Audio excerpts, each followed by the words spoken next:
तो हम बात कर रहे थे बायोटेक्नोलॉजी के बारे में। ठीक है, हमारा जो बात हो रहा है वो बायोटेक के बारे में हम बात कर रहे थे। हमने आपको बताया कि बायोटेक्नोलॉजी जो शब्द है, जो टर्म है बायोटेक्नोलॉजी, इसको एक साइंटिस्ट ने सबसे पहले यूज किया था। The term biotechnology was coined by Karl Ereky है। 1917 में इस शब्द का सबसे पहले कार्ल एरकी नाम के साइंटिस्ट ने प्रयोग किया था। और अगर इनके अकॉर्डिंग देखें तो इसमें बताया गया कि biotechnology can be defined as the application of technology using the living organism to obtain the useful product. अगर किसी भी लिविंग ऑर्गेनिज्म है ना, लिविंग ऑर्गेनिज्म, जैसे लाइक इसमें हो सकता है बैक्टीरिया हो सकता है, बैक्टीरिया हो सकता है, या सेल हो सकता है, या फंजाई हो सकता है।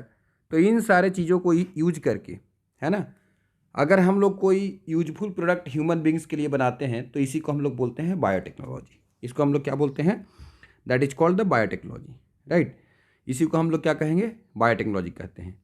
अब बायोटेक्नोलॉजी जो होता है ये दो तरह का बायोटेक्नोलॉजी है। एक जो होता है वो ओल्ड बायोटेक्नोलॉजी है ना। बायोटेक्नोलॉजी में एक होता है आपका ओल्ड बायोटेक्नोलॉजी, ओल्ड बायोटेक, और दूसरा होता है न्यू बायोटेक, न्यू बायोटेक।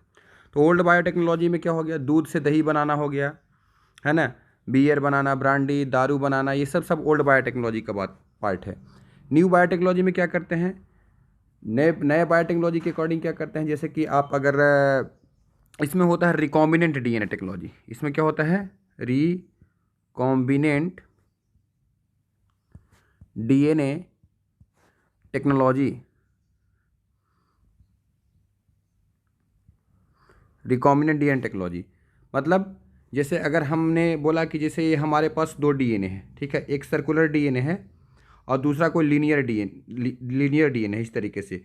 तो ये डीएनए का कोई छोटा सा पार्ट कट करके हम इसमें जोड़ दिए तो ये जो नया डीएनए बन गया, ये है ना, इसको हम लोग बोलेंगे आरडीएनए, रिकॉम्बिनेंट डीएनए। तो ये जो रिकॉम्बिनेंट डीएनए टेक्नोलॉजी होता है, इसी टेक्नोलॉजी को हम लोग बोलते हैं इसी को हम लोग बोलते हैं न्यू बायोटेक्नोलॉजी। तो सबसे पहले जो दो डिफरेंट डीएनए को मिला करके एक नया डीएनए बनाया, उसको बनाने वाले साइंटिस्ट का नाम था हर्बर्ट बोयर, है ना, एंड स्टेनले कोहेन। दिखाता हूँ मैं उनका डायग्राम दिखाता हूँ, है ना, उनका पिक्चर मैं आपको दिखाता हूँ तो आपको समझ में आएगा कि क्या है। एक मिनट आप रुक जाइए थोड़ा, ठीक है। ये आपके सामने साइंटिस्ट रहे, ठीक है। ये है आपके Herbert Boyer and Stanley Cohen, ठीक है। तो नीचे देखिए, नीचे दिखाया गया है ना, स्टेनले कोहेन है, हर्बर्ट बोयर है नीचे, और ऊपर में स्टेनले कोहेन है। इन दोनों के प्रयास से, ये दोनों के प्रयास से ही हमारा जो बायोटेक्नोलॉजी है उसका जो है वो जन्म हुआ था। ये बायोटेक्नोलॉजी का जन्म हुआ है, ठीक है। तो ये बायोटेक्नोलॉजी बहुत ही इंटरेस्टिंग चीज़ है। इन्होंने सबसे पहले रिकॉम्बिनेंट डीएनए टेक्नोलॉजी को जन्म दिया, आरडीएनए टेक्नोलॉजी को जन्म दिया सबसे पहले, ठीक है। इन्होंने सबसे पहले किसको जन्म दिया? रिकॉम्बिनेंट डीएनए टेक्नोलॉजी को, ठीक है। सबसे पहले इन्होंने किसको जन्म दिया? रिकॉम्बिनेंट डीएनए टेक्नोलॉजी को, राइट। तो ये हो गया रिकॉम्बिनेंट डीएनए टेक्नोलॉजी, ये न्यू रिकॉम्बिनेंट डीएनए टेक्नोलॉजी के बारे में बताया, ठीक है। चलिए तो अब आगे